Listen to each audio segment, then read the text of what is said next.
Okay, good evening, everyone. All right, welcome to our second session of our health talk, as you are all aware.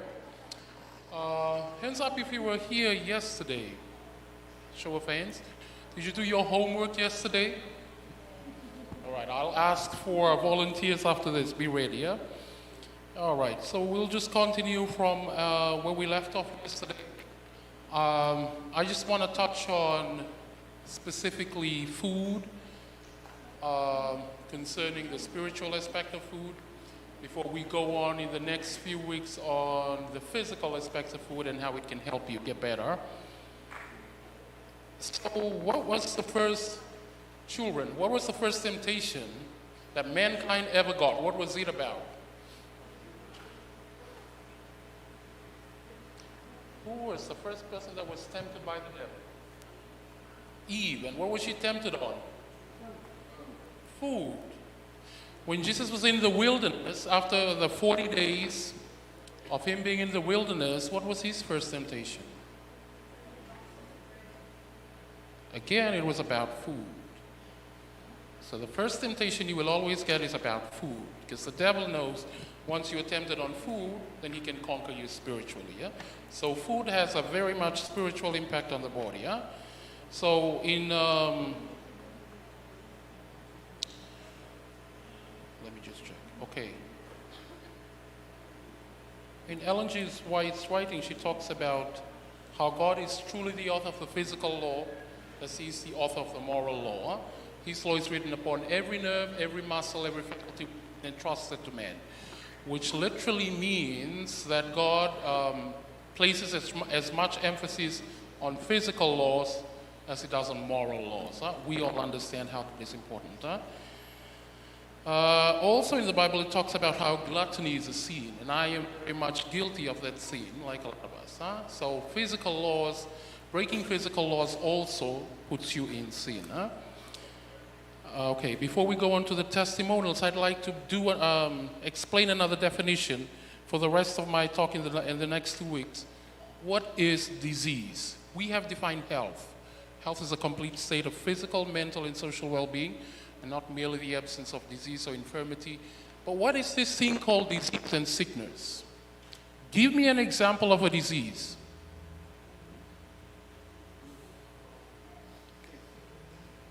Disease is divided mainly into two: chronic diseases or NCDs and communicable diseases or infectious diseases.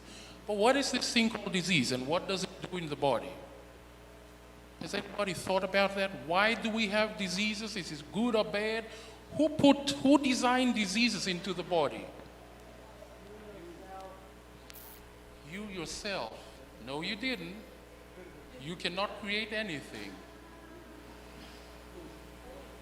Was disease there from the beginning of time when God created Adam and Eve? Okay, breaking news, it was, okay? Disease is not something that you need to be afraid of.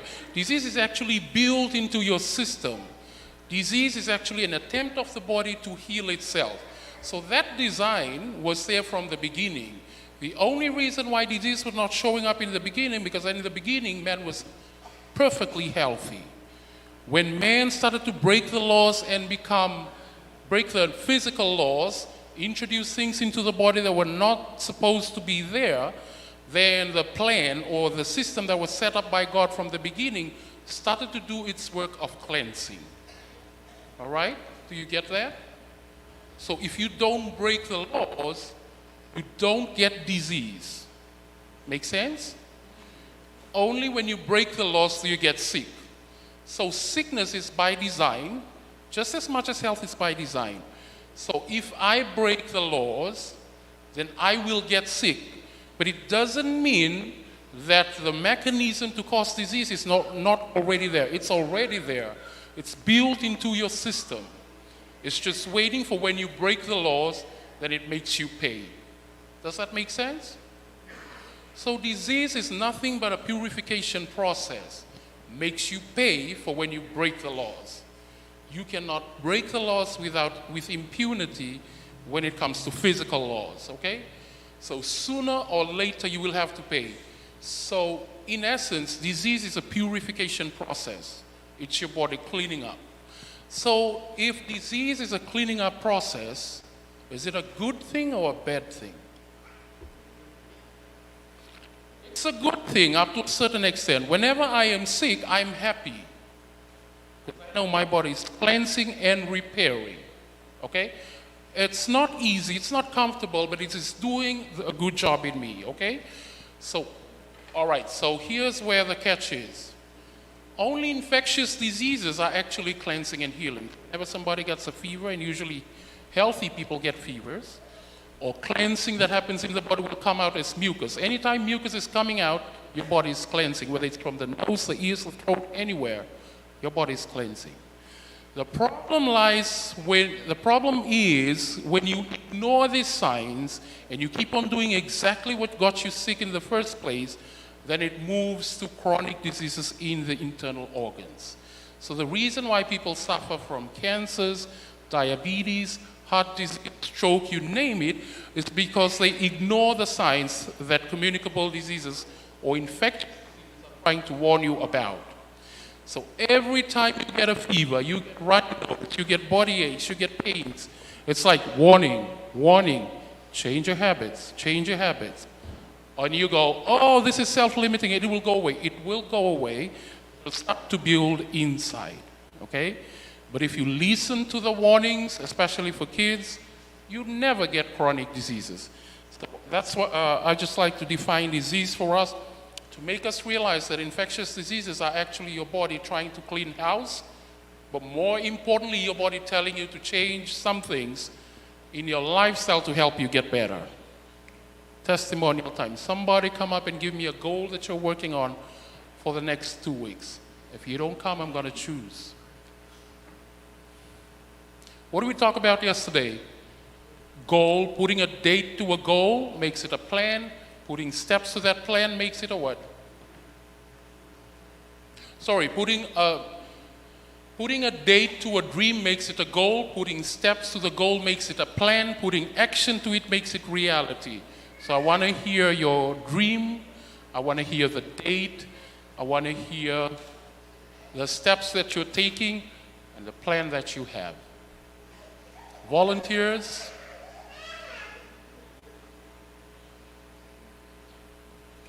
Volunteers.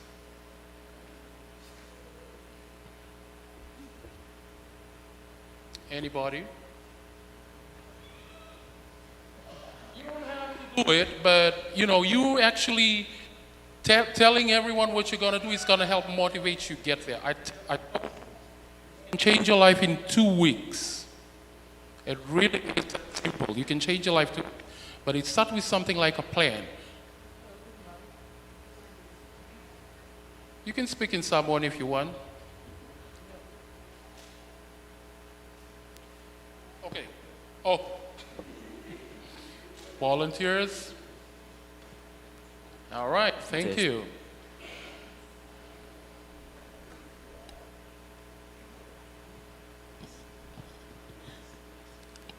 Olo ko le ai mo le lua vai aso lela unga lua tuai tau whai e lusine o pauna se lua. Ia, tau whai tipila o mesumalie. So for the next 2 weeks, I'll try to lose 2 pounds and I'll try and cut off the sweets. Would you be exact on what kind of sweet you're going to cut off? Any kind of sweet. Check. All right, thank you for that. Now that's a very simple goal, okay? So that's very achievable, very realistic, and time-bound. You've got a time to that, you've got steps, so you're going to eliminate all kinds of sweets, huh? All kinds of sweets, okay? So in 2 weeks, we're going to check up on you, okay? Listen. Now, this is the other thing I want to highlight. Even when you fail your goal, it means you're trying. When you change your mindset to understand that failure is your friend, you will go places, okay? Every time you fail, you are one step closer to your goal. So anytime we have to learn to appreciate failure as a stepping stone to final success. So some people, they laugh about failures. I don't laugh about my failures. I actually appreciate my failures. I talked about Thomas Edison and how he failed 300 times, well, some books say 1,000 times, before he invented the light bulb. So if Thomas Edison had given up on the 3rd attempt, most of us give up on the 1st attempt, we would be still living in the Dark Ages. So you're on the right track. You've got 2 weeks to work on that. I'll get back to you on that. Once you reach that goal, we'll work on another goal. Anybody else? See, there is a certain motivation that is provided you when you come up and let everybody know about your goal. It keeps you accountable. If you just keep your goal to yourself, there's nobody to hold you accountable. So when I do stuff, I let everybody know. So in that way, people are gonna, it holds me accountable. It makes sure that I'm pushing to get to where I'm at, and other people will push with me. Huh? Anybody else has a goal for the next weeks? Young people. All right, tomorrow I'll ask again, huh? Oh, we got one here. Thank you. Thank you for the courage.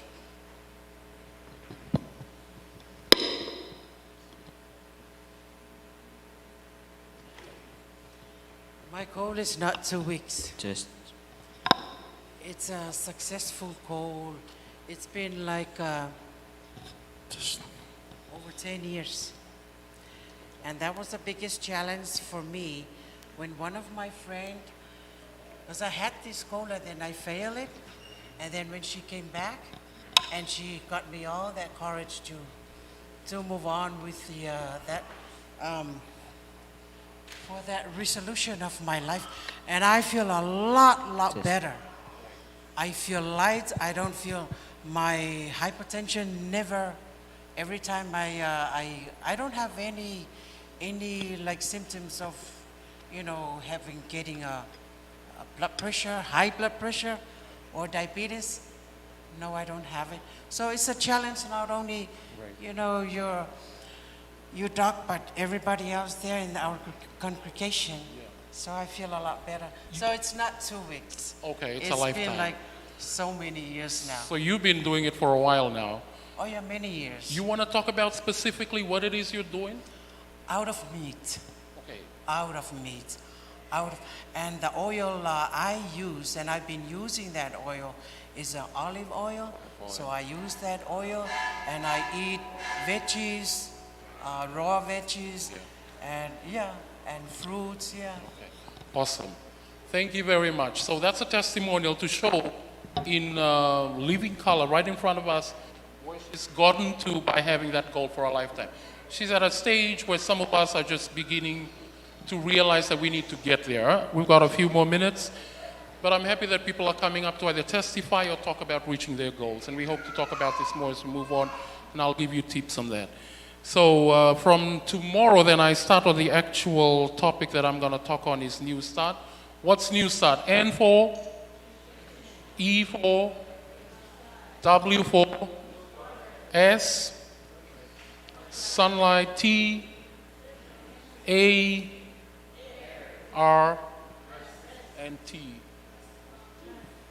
Okay, each of these letters is actually a therapy on its own. Combined, they are very powerful than the best doctor we've got in the universe. So that's the power that we have, that we are talking about, the Adventist advantage, and you have that knowledge with you, or you're going to learn it in the next 2 weeks. And if you implement it, I don't care whether it's a communicable disease, a non-communicable disease, or even trauma, injuries, are much less severe when you're living this lifestyle. So I hope we're going to learn more as much as we can. Please don't hesitate to ask questions. This is very much a conversation that we're going to be having for the next 2 weeks. But from tomorrow, then we'll touch on the exact nutritional laws, which will start with nutrition tends to be the biggest topic. So we'll go into the specifics from tomorrow. Make sure you get your notepads and write down on these laws. If you don't write it down, you will not remember, okay? So from tomorrow, then we will touch on that. But I hope the testimonial as well as the plan, the goal that we have heard today will motivate us, okay? To get to where we want. Start with a small goal, because if you start with a big chunk, then you will find it more difficult to get to that point, huh? So I hope tomorrow we'll have one more talk about before we talk about nutrition. Thank you for your time.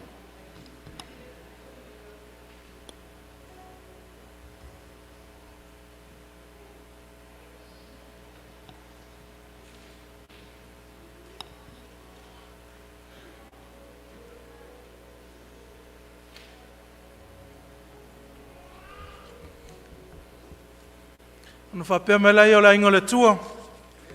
Amene. Whaftai atu le lifo mai ia mo le whaasoa le netula fiafi. Mo tatou uso mwhanasya si mai e ngata i leo tatou e kalesia. E talo le ono whaasfulu o le pokalame le na o le fo mai lea na sausau noa i le netula fiafi. Awa ne e misia ia saunoanga whapitoa nei ia awa ia le soifua maloloina. Artemi ne o tatou sili. O fesili mo le tatou launga i le pō na pō. Ia whaina e whaatasi mai i le pō na pō, o le temini o tatou fesili.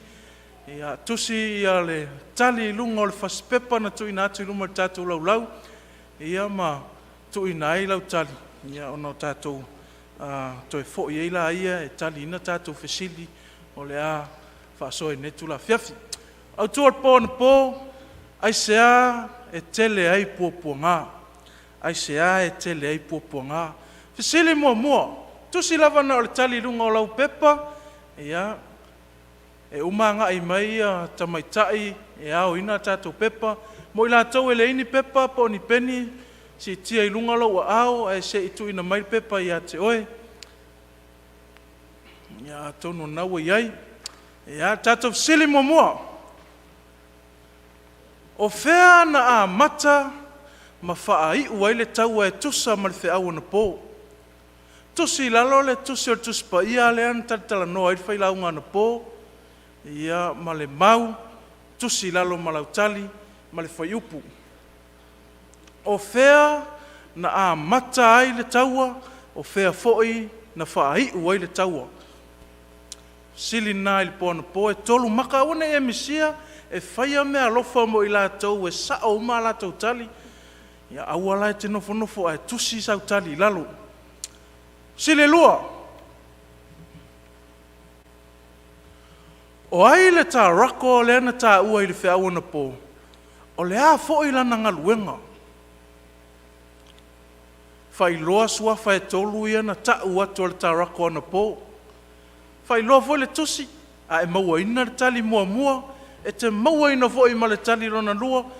Maua lau maka atoa i le netula fiafi. O ai le tā rako, o le a foi lana ngaluenga o lo whaia. A tusi ina i a suafo le tā rako, e tolu ingo le tā rako o lo e mawaina, i le tusi o lo e whaitawina, i a tusi lalo le mauna o tusi pa ia, i a tusi fo ia, i a male ngaluenga le tā rako o lo whaia. Si le tolu, ai se a Na le wha umatia ai e le atua sa tani i le amatanga o le taua. Ai se ana le wha umatia ai ia pe wha angata i loe le atua whiawhianga sa tani i le teimi o le taua. Lua maka, le ana tali wha le lei ai ar whailaunga li pōna pō, a whai e te maua ina le mauna e tasi, ia maua ma le tali. Lua o maka maua netu la fiafi. La tui na atu la vanoa e tusi nei lau tali. E ei tato ponesi nei fiafi, o le tato ponesi, o le asau tato visili, mai i le tusi o tato visili, o le soifua maloloina.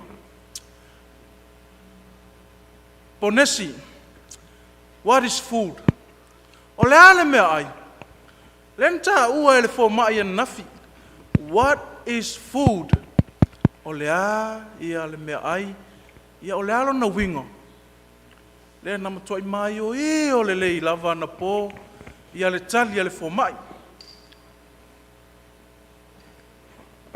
Ia le la toi fo i tato siri mo mua. Toi fo i tua fa mole lava tato i ti. Ia o tatou sili na sili mo mua o fea na amata ia e whai ua i fōi le taua e pei o le whiau na pō. Tusi lalo ia le tusi o le tusi pa ia le ta ua mai le taua. Ia ma tusi lalo ia le whai upu tolu au maka e mau ai. Lua o ai le tā rako e tolu i ngō le tā rako na tā ua i le launga na pō. O le a fōi lana ngaluenga. Tolu i ngoa, tolu maka. Ia ma lana ngaluenga wa lua maka. Ia maua ia 5 maka mo leo lo talina tato sili. Sile tolu. Ai se ana le wha umatia ai e le atua satani i le amatanga o le taua. Ai se a na le wha umatia ai e le atua satani i le amatanga o le taua. A whai whainga tauna e talina sile le fiafi nei. Sa le tatau na e misi le poa na pō. A o le pōla le nei e toi whaia tatou sili tai au, o le whesili o le whiau o le whiawhi nei, tosi lalo vaenga tā ua, e te tali na i whesili mo le pōa tai au. Ai o leo le a tatou a ngai mo le tali o tatou whesili, e se tasi e se vaenga e toi whia mamalama ai, e le ai. Ia tosi lalo ma le tali o le tatou pōnesi, o le a, ia le winga o le mea ai, po le food. What is food? Le ana whamatala ina fo mai ina pō. Ia le la tali ina tatou sili. Sili mo mua. Just. Toi alu tua. O whea na amata ia pēna whahi ua i fo i le taua o le ala tali. I'm sorry. Wala watu i le tatou au pepa, a whai ua umona tusi a ina i a lau tali si ia e lunga, o le la ngai mei a tatou au pepa, e tuu iai i a lau pepa, i a mo le siaki ina, o tatou tali netu la fiafi.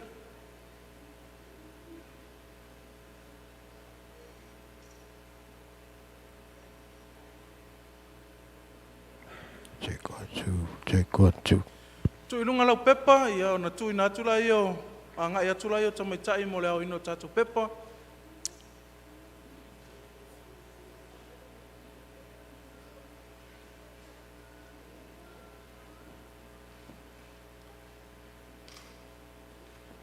Ia whai pei anawa iai au.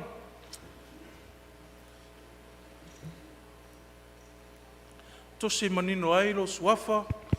Ia ma tatou tali na ia whaingofie o na maua oe, ia pe a maua lo whailonga.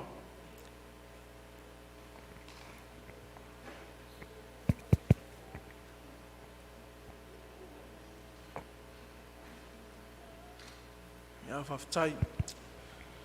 O wheana a mata ia mawhai o iai le taua e pei o le whiau na pō. O whea. Na mata i le langi e whai ui whea. Whai u lalolangi, tusi nā whaalinga sfulua whai upe fitu, ma le iwa. A whai te maua ina, ia upu na e lua, maua ma le tusi, ia a toa le maka ia te oe. Sile lua.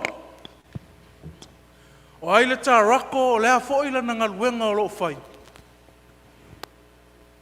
O lea le tali. Fai upes e iwa o le whalinga lon tau pes fulu lua fai mei o loo ha? O i o le ngata tuai, o lo na ingoa le ti a polo lua, ma le tolu ai. O sa tani o lea fo ila na ngaluenga. O le wha Sese, o le tali na o tatou sili a maua uma maka i a tali na, ia a toa fo ila umaka. Sile tolu. Ai se ana le wha umaina ai pe wha umatia i le atua sa tani, i le amatanga o le tau. Ai se o. O le atua alofa.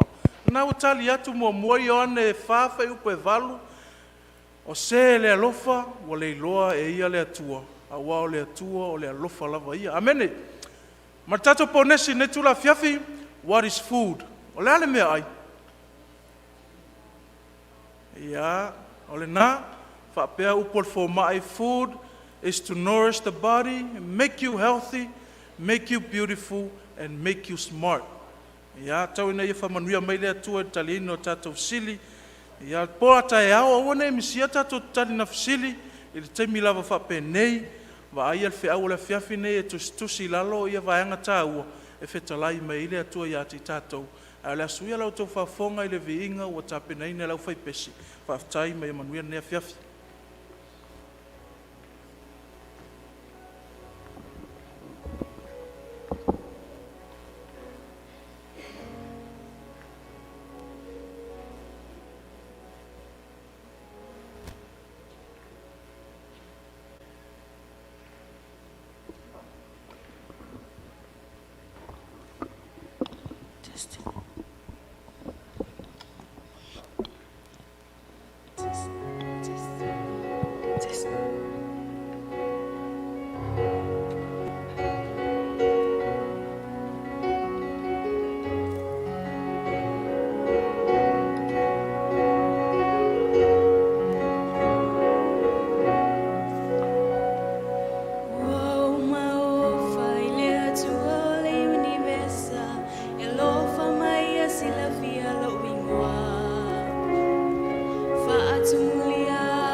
Tupu,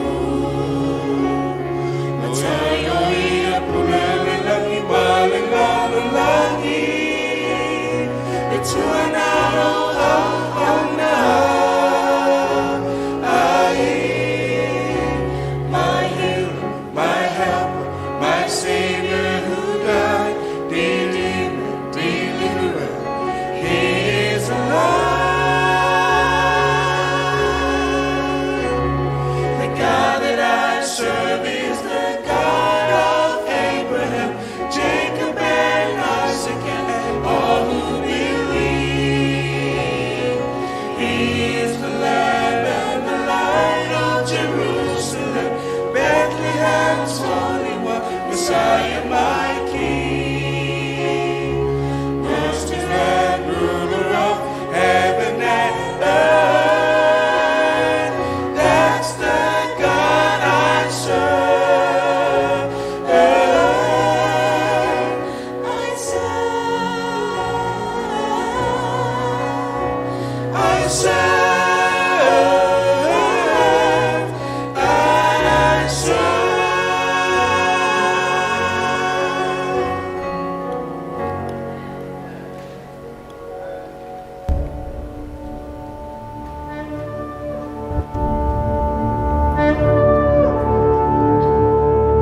tālofa lava.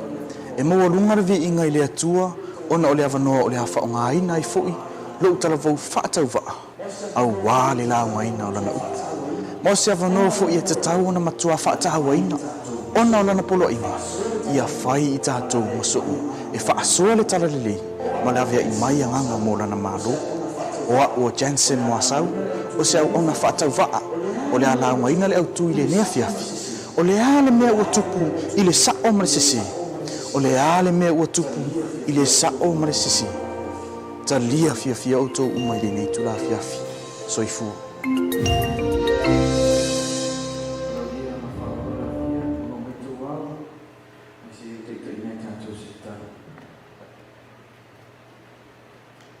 Ia tua lo mātou te maha, whaafitai te le nana le nia fiafi.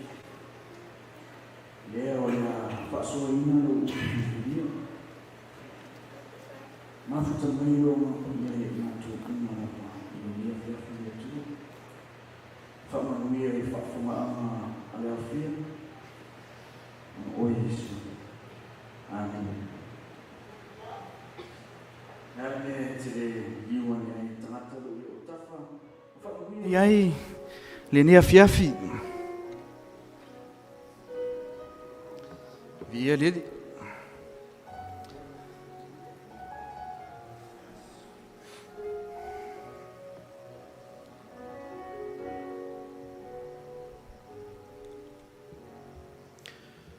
Ua whaau tuina se whiau mo I tātou I le fiafi le nei. O le a le mea ua tupu I le sao ma le sese. O le a le mea ua tupu I le sao ma le sese. E iai ea sona ese singa tele.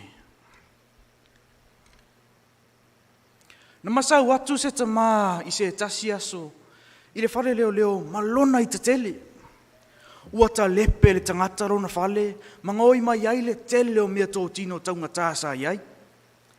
Na ia tau I loa le tangata ngoi, ma ia mana o I leo leo, e sa ili tangata nei ia maua.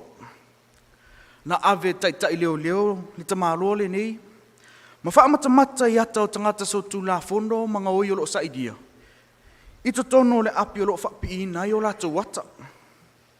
Na wa ai le tamale nei, I tangata taitasi, pēna te tau I loa le tangata ngoi, le asa ngā o iron whani. Na te ile tamaha ina ua whaape atu leo leo, ma tusiron lima ile tasi atu. Whaatari lava.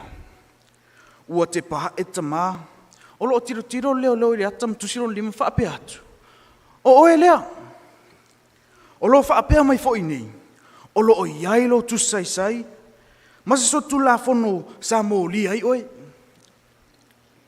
Ua iloa nei. O le tamale nei na masau atu I le ofisa o leo leo e mo lia le tangata so tu lafun. Ai maua taitai ai, o ia fo I le isi tangata so tu lafun.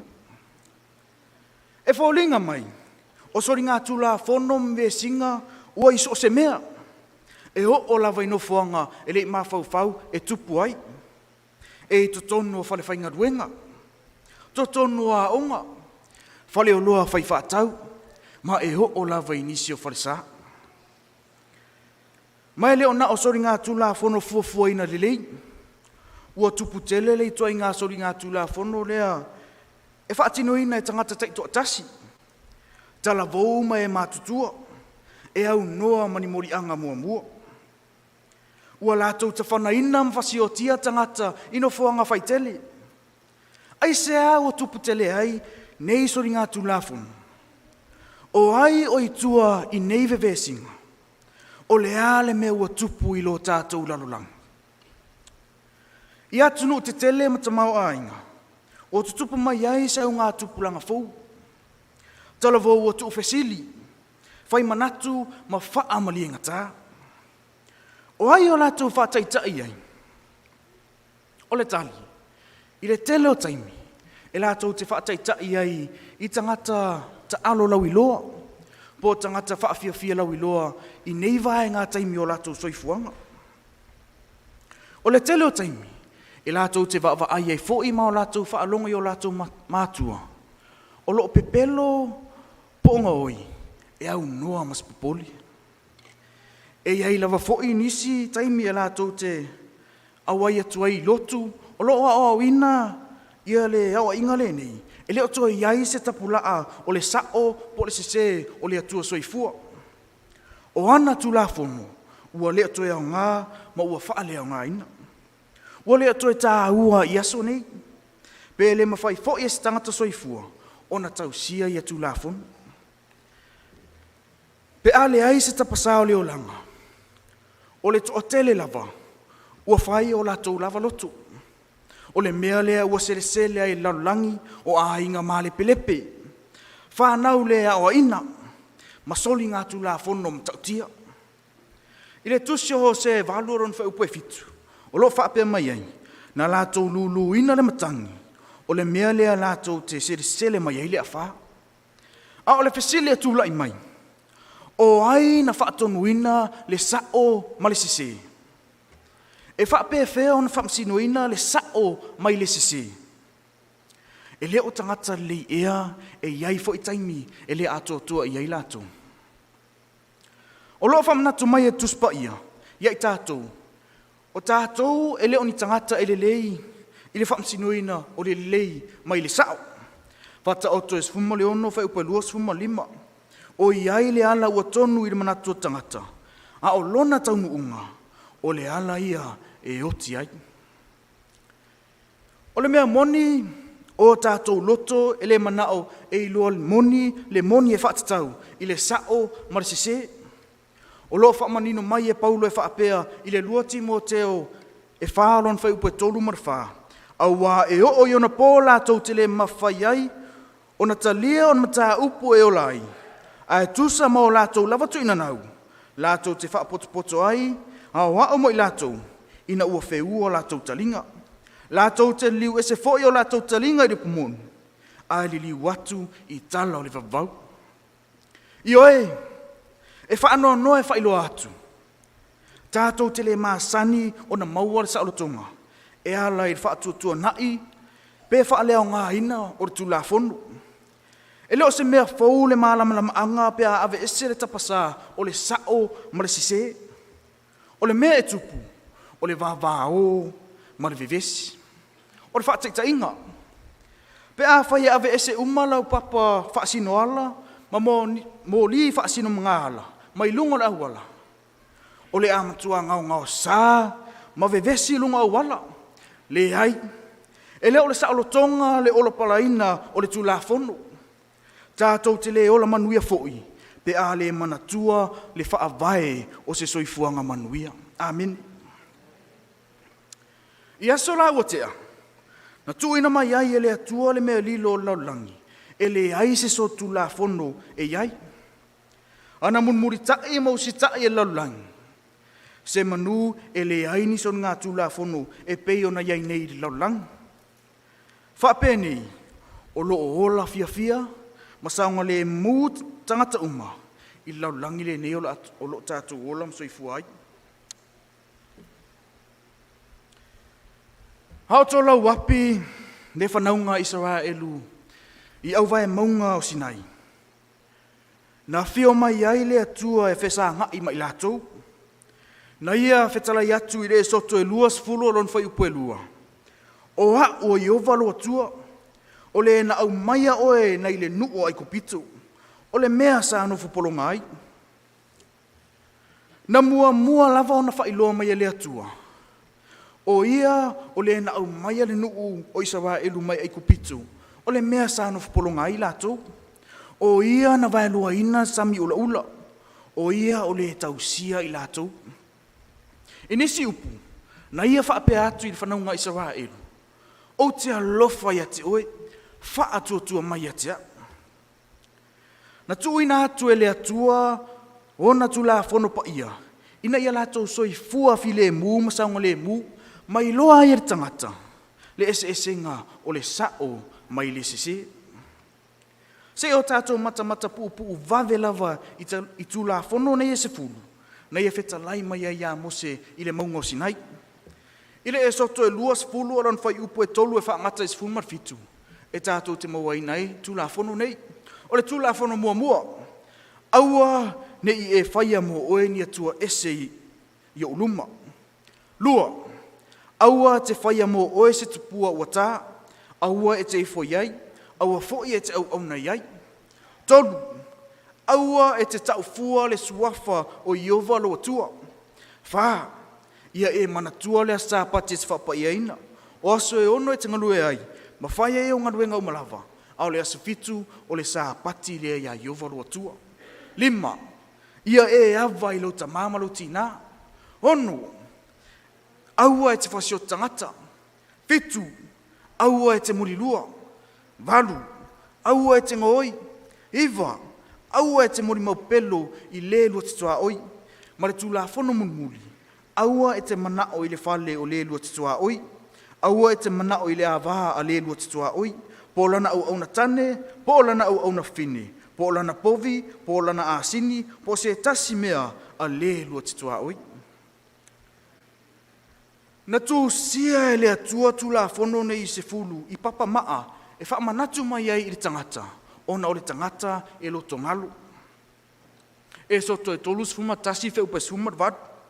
Ua uma atu ana whetalai ngai a mose i le maunga sinai. Ona avatu ai lea e ia ia te ia. O papa e lua o tula fono. O papa maa lava na tu sia e a au le atua. Amene. E ui lava o le taimi mua lea. Fatoa au mai e le atua lon tula fono i se au wala tustusia. A ua leva ona iai le tula fono mai le amtanga. A ua o le nā atua, le masuia o le atua malana amio, o le wha vai lea o lona whainga malu. O le mea moni, e o lava i angelu, e lātou te tausia fo i tula fono o le atua.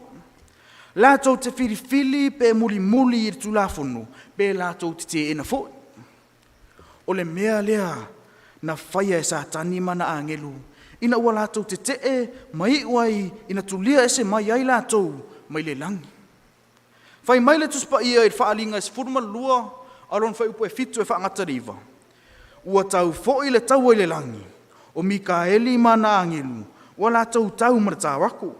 Ua au fo'i le tāwako mana angelu e tau e le tau, a ua lātou le man malo. E le toi maua fo'i i le langi se mea lātou te nofo ai. Ua lafo fo'i le tāwako tele, o le ngata tuai lea, ua i ngoi le ti apolo, ile masatani. O le whaasese laulangi uma. Ua lafo i foi laulangi. Ua lafo foi ana a ngelu whaatasi maia. Peitai, e iai a ngelu na whirwhiri e muli pea i le atua ma on tu la fono. Sala mo e se lau matolo ron whai upe lua sput. Whamanu atu ia ia Iova o tau ana a ngelu o e malo steli.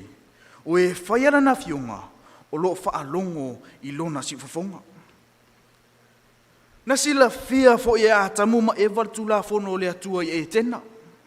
A ua sala ua mamama fefefe, mamatatau ina ua lahanga sala. Ina ua ita fo i kaino ia apelu, ina ua talia le atua na o le taulanga o apelu. Na fesili le atua ia kaino, i fesili nei i kenese e whaalon whai upo i ono marfitu. Se a le mea ua e itai. Se a fo i ua wha ua i au mata. Pe a whai e te ami o lei, e te le maua e ale fia. Hai a whai e te le ami o lei, o lo ta oto i le whai totoa le angasala. O lona winga, na iai lava le tula fono le atua i le amatanga, a walo wha apea mai ai le tuspa ia. Roma e whalon whai upo esfuma 5. A walo le tula fono e tupu mai ai le toa sa, a wā pe a le ai se tula fono, ua le ai se soli ai. O le lomi fifiloi, o le Webster's New World College Dictionary. O lo whamtala mai ai o le angasala, po le so tulafono, o le solia lea o le tulafono, le usta ia lea o se tiute. Na sila fia, matausia fo ia apra amo le tulafono o le atua, ai le itu ina mai le atua ia mose i le maungo sinai, kene se luono ron whai upo 5. Awana whaalongo apra amo ia upu, mana tausi ia usauninga, maa upola inga, maa ufatonunga, maa utu la fonu. Amen. Aule ia o mai sinai, Na whiriwhiri fo i o sefa, ma le poto ina wai a te ena whaososo atu to lua Potifara ia te ia. Na ia whaapea atu ai ke nese tolu iwa alon whaupo iwa. Ele ai se sili a te au i le whale nei. Wana le ta ofisi na mea ia te au. Wana o oe, awa o oe lona wharetua. Pe whaape whea ona o whaia le nei mea leanga tele, ma o wanga sala i le atua. Na sila fia le leila wa Iosefa, o le muli lua, o le anga sala lea. Na iloa Iosefa le mea sao mai le mea Sese, o lea na ia taumawhaia i lava, ina ia aua ne i ona solia le tū la fono le atua. Na whaatonu ina le whanaunga Israelu, ina ia lātou au auna mausita i atu i le atua, peitai, o lo lātou nofpolonga i aikupito, na whaingo fie hei o na ngalo ia i lātou le tū la fono i ofa. Ina ua lātou tu ua i kupito i nei vai aso, ai le o atu i sinai. Na toa tahama i ai le atua i le nuo Israelu, ina ua lātou tau mawhai e hao le mānai i le asapati. Ma lātou solia ai le tū la fono le atua. E soto e sfuma le ono alon whai upu, e lua sfuma le valu, ma le tolu sfud. O na feta lai mai lea o Iova ia mosi. Tau te le mawhai se ia a whea o na tausi ia polo inga mautu la fono. O na malolo lea o le nuu i lea sofitu. O i nei e te mautino ai. Sa tausia le tu la fono e wha. Ao le ia o atu i le maungo sinai. O le tu la fono le atua o le tapasa lea o le amio sa o i le laulang. E leo se mea e ofo ai. Awa e tatau na iai se tu la fono e muli ta iai tangata o le malo le atua. Awa e le ai se malo e nufu le lei, masaunga le mu, matoa fi le mu i leo langa le ni. E au noa man tu la fono. E o lava i ta alonga tamaiti. E fai ai tu la fono. O le malo fo i le atua. E le tatau e ala o na fai en tu la fono. Fai mai Paulo i le mua kore nito e sfumat whaaron fai upa tolu sfumat tolu. Au wao le atua, e leo le atua ia o le whaaso e sa, a o le file mu. O le whenga inga fau-foi, e leo wha leo ngai na ai tu la fono le atua. Ai o loo wha lau tele a tili ai, le mafuanga e iai le tu la fono, ma le awala e mawhai ai o na tausi le tu la fono le atua. Fetala Iesu i le Ioane sumat whaaron whai upa sumat 5. A whai tau te alofa mai a te au, ia o tau tausi mai a polo inga. O loo si i mai Iesu le maulea mai whenga inga tuai. O loo whai loa mai ai le tau si o tu la fonu, o le whai longa o le alofa tangata i le atua. Mātai o lua sumat lua o lon whai upa tolu sumat fitu e whaangata i le fast food. E te alofa atu i le aliilo atua malou loto atua, malou anganga atua, malou manatu atua, o le polo inga mua le nā marisidi. Fetala Iesu i le whaiupa tolu sumariva. E whapena fo ilo na rua, e te alofa atu i le lua titua oi, ia pei o oe lava ia te oe. O nā polo inga e lua, ua au tua i le tula fono uma, ma le au perfeta. Pe a whai tātou te alofa wha maoni le atua. Mo tātou loto atua, manatu atua, mo tātou anganga atua. O le a wha alia lea e ala ilo tātou tau sia o na tula fonu. O le numera tasi o ia i o tātou o langa. Mo le a tātou tapua i atu ia te ia, ua o ia lava. O le a tātou wha aloalo i lon suafa. O le a tātou turi mata i atu e maafuta mai e sa pati umba. E tātou te alofa fo'i o tātou usoa tangata e pei ona tātou alofa i e tātou lava. O le a tātou wawa i o tātou mātua. O le a tātou manu mawhata ua le o langa. O le a tātou wā mio i le tapulaa mo lunga le langi. Tātou le vea fua mea tō tino isi. Tātou te wha maoni o a tātou whai ngā wō, ma whisota inga ma istangata. Tātou te le mana na o fua i mea tō tino istangata. O ni tū la fono matango fie ma moni. Mai hao na tātou hao hao, Ma te tau an tātou wolai I nei tūlafono. E tusa ma le tolu se fulu ma le 5 miliona tūlafono ese. O loo whaatontuni na ai a mionga a tangata laulang. Pei tai, I tūlafono se fulu a lea tua. O loo awhia ai tua inga mionga ese ni. Na o lea tua lava e na te mawhaia, o na tūsia se tūlafono ato toa whapenei. Whai mai le tuspa ia. E sao le tūlafono Iova. E whaafo isia mai ai le nganga. E wha maoni le polo inga Iova. E wha poto inai le ua whaingo fie. Salamu es fuma le iwa ron whai upoe fitu. A tonu e ala ona ato toa ma sao le tūlafono Iova. Aua o le whaalinga lea o le nātura o le atua. Whai mai se tasi tangata su e tuspa ia e suafa ia August Strong. O le tūlafono ua nao se whaamaumaunga tustusia o le nātura o le atua. E mawhai ona tātou whaapea. O tūlafono se fulua le atua o le whaavaa o le amio o le atua. O le amio e tū mau e le masuia. O le tūlafono e atoa lon tapenanga. E le aise mafuanga e tue suia ai. E pei lava o le atua soifua. E le suia o ana nafi. O le aso, mata e au, e whapena o na tūtū maula na whainga mālo, I so se no fuanga, ma so se taimi. Luka e sfuma le ono lon whaupa e sumar fitu. E ma vai ngofi e atu le langi ma le lalulangi. Ai le I uvale si na fasi mta I tusi e tasi o le tūlafono o le atua. Amen. O le upumoni lea na whetalai ai Jesu I nei. E whapea nisi. O tūlafono ne se fulu, ua tau fia ai lo fia, ma vea ma pāpui e whaasasa ai au mai le tele o mea. E le aila ua e. E le o le fina ngalo le o le atua.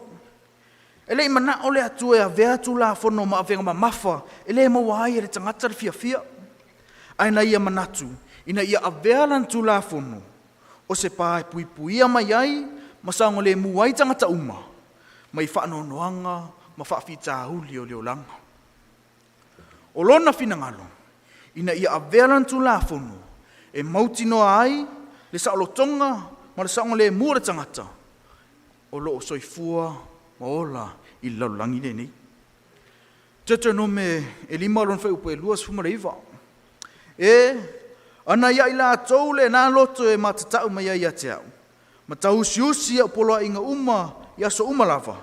Ina ia manuia ai lātou, a toa mā lātou whānau e whaavavau. Whaapei lava o na whausia ia pāpuipui ta whamaunga, ma awara lau papa. E puipuia mai ai tangata mai whaafita au li tupu. E whaapei nā li tūlafono le atua. E puipuia ai le tangata mai whaafita au li o le olanga le ni.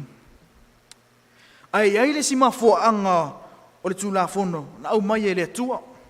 Roma e tolo lon whai upo e 2. Au wā o le tūlafono e I lore le iai le angasala. Amene. Whai mai Paulo. Ana le sea no le tūlafono po ua ou le I loa le angasala. Au wā ana le whai mai le tūlafono au e te tuina nau po ua ou le I loa le tuina nau. Roma e 7 lon whai upo e 7. Sa iai se princese sa matuata Li tonu lava. O ia o le princese pito lale lei o loo nofo masoifua I le atunu lea. Ma le aise tase si li atu ia te ia. Peitai, sa iai se aso na si tuai. Se tangata fai pisinisi mwhaatau atu I le princese le ni, se whaata. Ina ua ai le tamaitai le nei I whaata. Na matua whaate ia o ia ion fōlinga. Mai ia tae nuti li ina ai le whaata le ni. O le tūlafono le atua, ua pei o se whaata. A tātou wawa ai e pei o le princese le ni. E aon tātou le fia ai I o tātou fōringa. Pei tai o le whaale au ngā ina, ma le whaale au ina o le whaata le ni. E le whaau le ina I o tātou fōringa. O le tūlafono po le whaata. e na te whailo mai ai ai tātou, le angasala, ma whailo mai ai ai tātou, le mana o mia o se whaaola i o tātou o langa. Awa e whailo mai e whaata re whaafita auri, ai e le mawhai e whaata, o na fo ia re whaafita auri. E matua le mawhai e mea le lei tātou te whaia, o na ufitia ai angasala na whaia i taimi o tātou o lai. E whaape e whea lao na tātou maua, le whaamangalonga mun.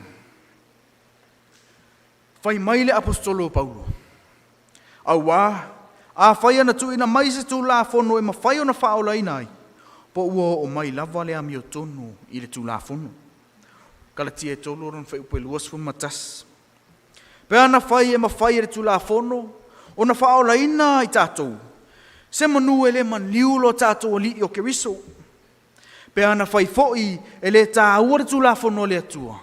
Se manu e whai ngofie lava o na suia sina vaenga lai titi, e whai ngofie ei o na sao le tangata mai le angsala.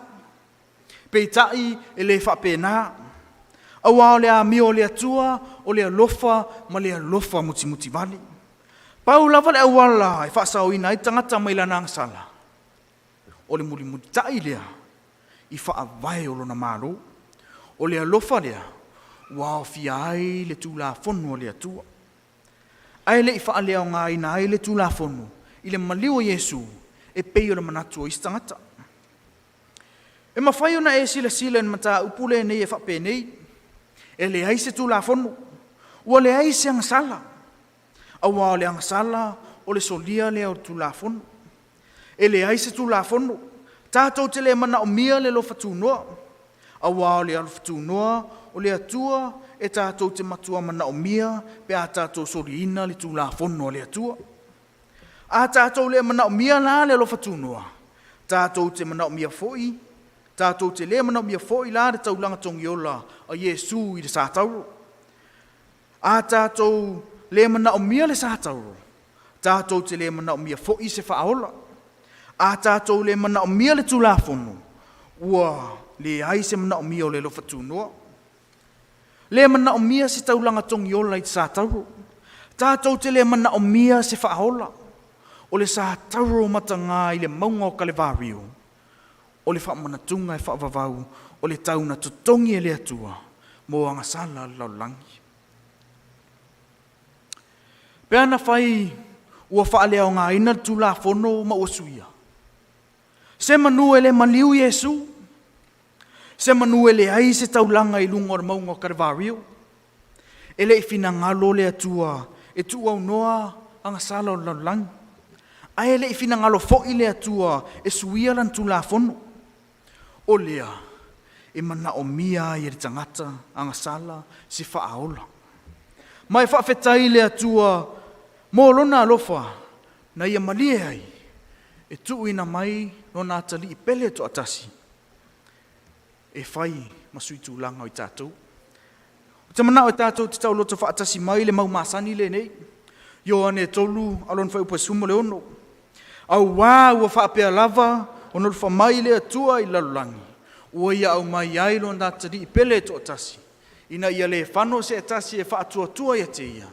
A ia maua e ia le ola e whaavavau. Amen. Ro mai ono alon whai upa lua suma toru.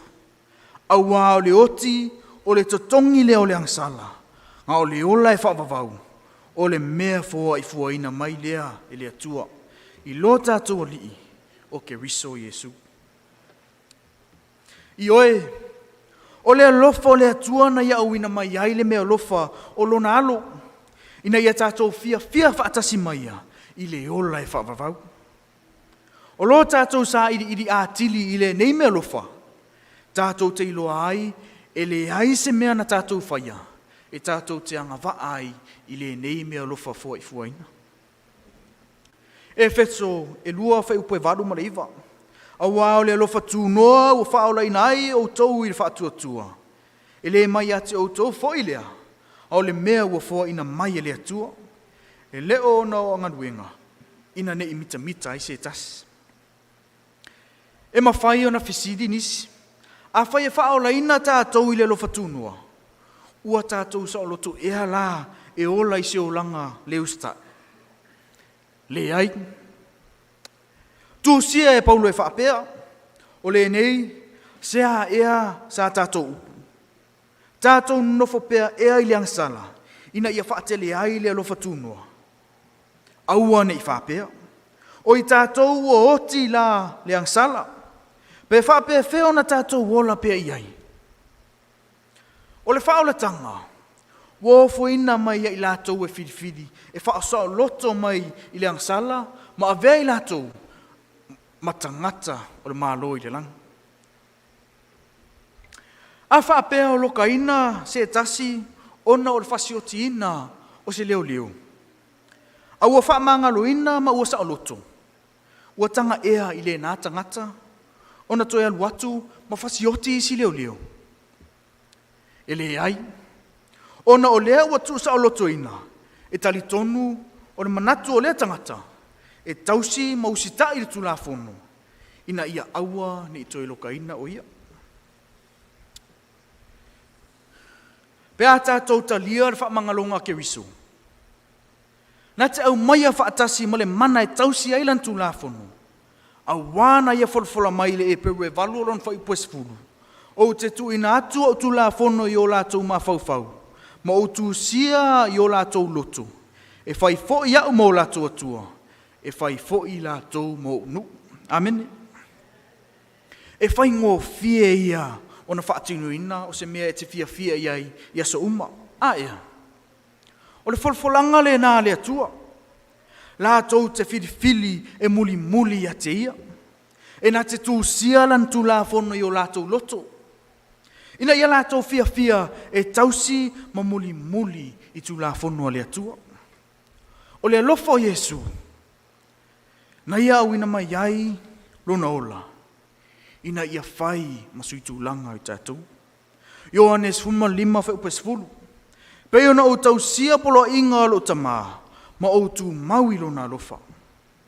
O loo wala au mai ke riso ia i tātou, e whai loa tātou alofa ia te ia. E ala i lo tātou tausi ia na polo inga. Ioanes 5:5. A whai tau te alofa mai a te au, ia o tau tausi mai ia polo inga. O loo whamtala ina e whaalinga tangata, o le ala tau whaatatali atu, i le toia whio whaadua mai o Yesu. Ma ave ina ai lātou i lona mālo e whaavavau.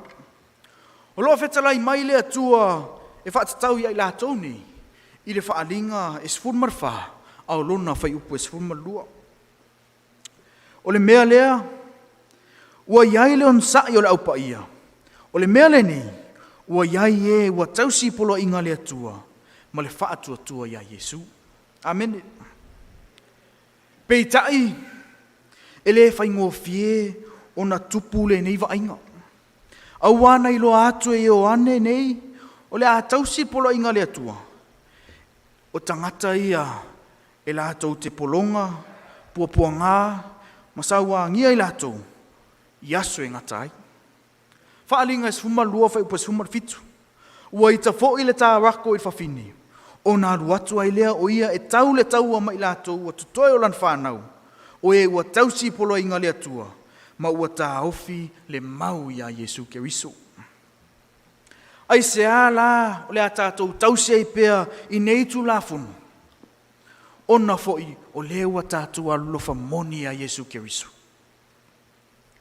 O le whaalinga sili o le lofa mali ustai, o le whaia lea o le finangalo o le atua. A o a futoto Yesu. Na ia te talo atu ai i lona tamae whaapea. Lo tamae, a whai e mawhai. Ia e ave ese le nei pu ia tea. A e aua le whaia lo ulotu. A o lo finangalo.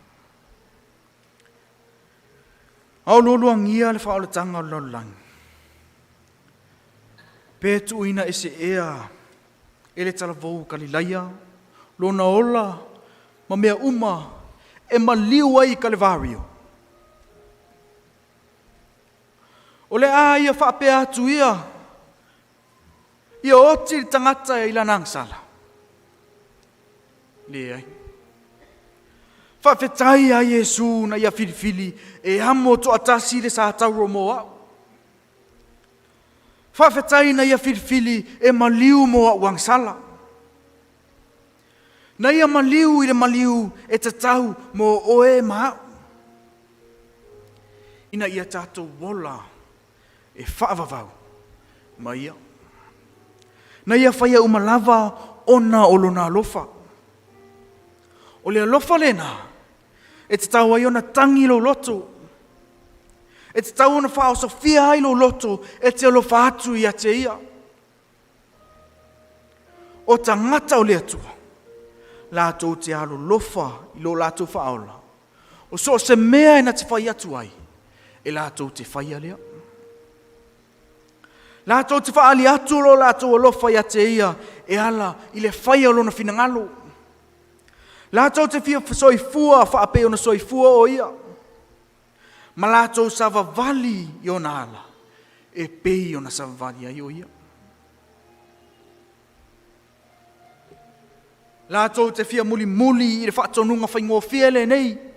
A whaitou te alofa mai a te au, ia o tau tausi i au polo inga. O lou whanaunga ea lea i le neipo. E te fia alofa atu ea i le na moa i alofa i ate ue. E te fia whaia ea lona finangalo ma muli i o nala. Finangalo Yesu e na te tusia lana tula fono i lo loto. Ma avea ai o ia mo oi. Na te fia avatu lona lofa tu noa ma lona mana. E mawhai ai ona e tausi i ona tula fono. A tono e te whaapea mai o hao o te vai. Peitai o Yesu e malosi. Pe fia lava taimi e tātou te vai ai, mo tātou to ilalo i le nei o langa. O lo whaatali mai lava Yesu mo oi.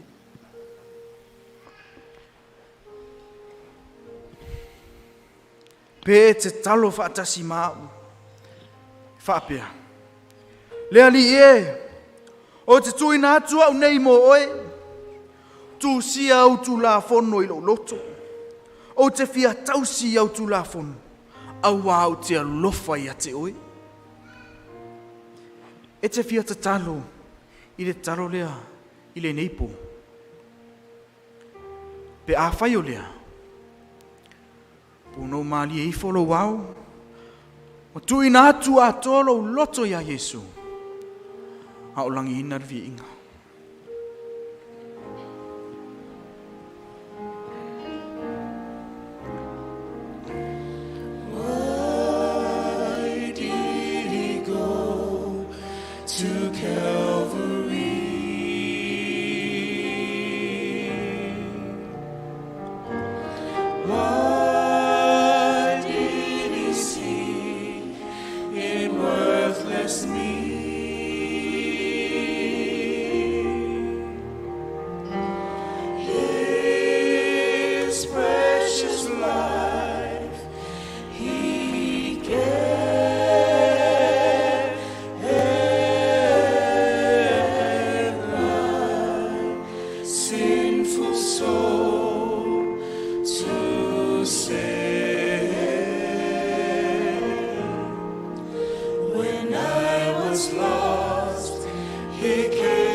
Yesu e whaafetai mo lo lofa I nā te le. Na e whiriwhiri ai lava e tamaliu I le sātau. Au maia se loto nau ia te au I le pōle nei. Ave lo loto maa. Ai whaafau wina I se loto fau e alofa ia te oele atua. Au maia se loto e au ngōwhie e alofa mausita I atu ia te oe. Whaafetai mo au tu la fono, ua vea o sita iala mo se o langa fia fia. Whaamolmole. Ia tu sia au tu la fono I o mātou lutu. Ma a vea o le tapasa o mātou o langa I aso whaiso. O le pōnei, mātou te fia pei o I lātou uma o e ua tau sia au tu la fono. Maustai, awa wa mātou alo fa moni ia te ui. Whaamon mole, a fio vave mai, e whaola ina I mātou I lau mālo.